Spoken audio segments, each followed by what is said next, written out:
Okay, funny you should mention the Boy Scouts, because my third question has to do with the Boy Scouts.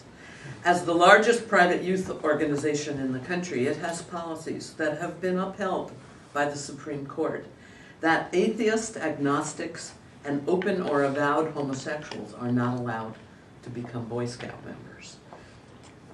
Both presidential candidates have taken a stand on this issue. What do you think of this, Carl? Thank you, Madam Topics. To answer that question in this way, if I were a politician, I would go to a group and I would ask the group, how do you feel about homosexuals in the Boy Scouts? And I'd listen to them and they'd say, oh, we're against it. We don't want homosexuals in the Boy Scouts. And I'd say, I'm with you on that position. And then I go to the next group and I would ask them, how do you feel about homosexuals in the Boy Scouts? And they would say, it's only fair that they be admitted. Why not? And I'd say, I'm with you. Politician. Gotta keep homosexuals out of the Boy Scouts. And the first group, of course, the first group, got to keep them out. Second group, got to leave them in. And then finally, the third time I went to a group, and they got to me first and they said, how do you feel about homosexuals and Boy Scouts?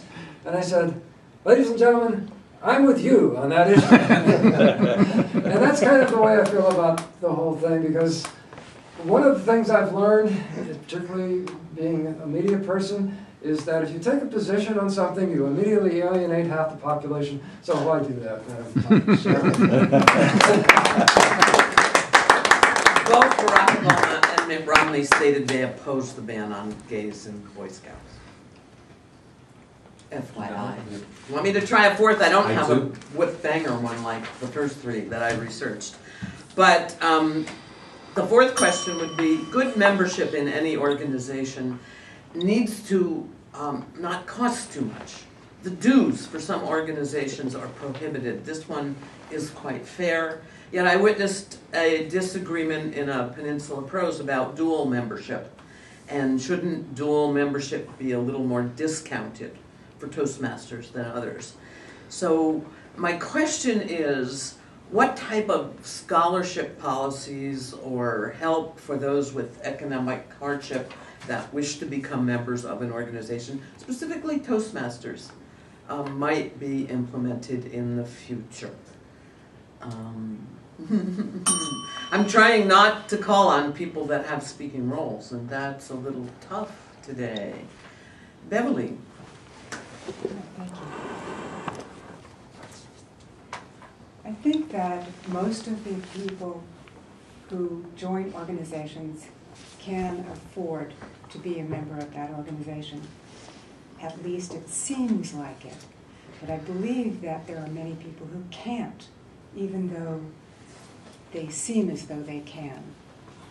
And a lot of that has to do with a sense of pride, and some of it has to do with a sense of knowing that maybe I can make it.